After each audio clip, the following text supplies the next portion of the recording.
Alam mo ba ang mga sign kapag ayaw sa'yo ng pusa? Magugulat ka sa panghuli, kaya panoorin hanggang dulo. Huwag na natin patagalin pa.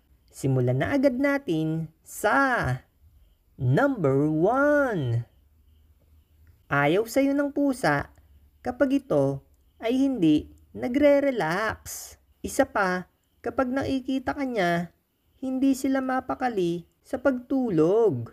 Dahil ang masayang pusa ay laging tulog kahit na maingay ka o anuman ang ginagawa mo.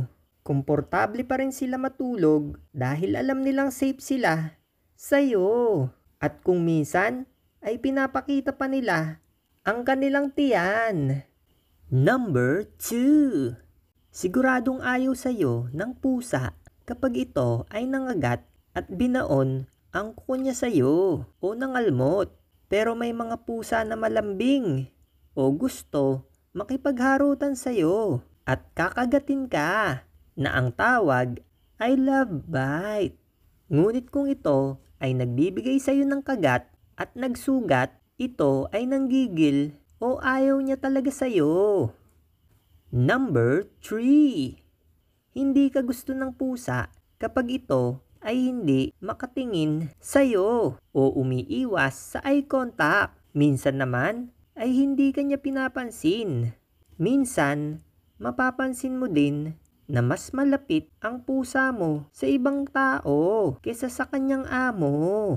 Karaniwan ng pusa ay mailap sa ibang tao. Pero kapag mas maamo sila sa ibang tao kaysa sa amo nila, ito ay sign na ayaw sa'yo ng pusa mo. Number 4. Ayaw sa'yo ng pusa kapag nagagalit ito sa tuwing hinahawakan mo sila. Kung may tiwala sa iyo ang pusa, mapapansin mo na sila mismo ang didikit sa iyo.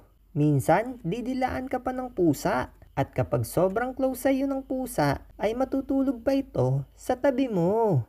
Pero kung sa tingin nila ay delikado ka para sa kanila, hindi papayag ang pusa na mahawakan mo sila. Kung lumalayo ang pusa sa iyo o dumidistansya, maaaring masama ang iniisip ng pusa na baka kung ano ang gawin mo sa kanila. Kaya ang pag-iwas nila sa iyo ay sign na ayaw sa iyo ng pusa. Mga ka-idol, may ibang sign pa ba ang pusa nyo bukod sa mga sinabi ko?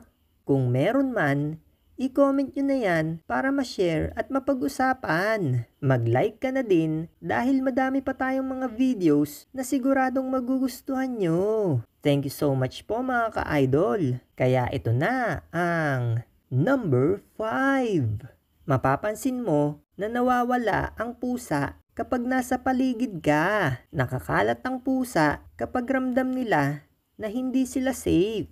Kaya umaalis sila kapag stress sila. Pero kahit ayaw ng pusa sa amo nila, kapag oras na ng pagkain, kahit nasaan man sila, siguradong sila ay babalik.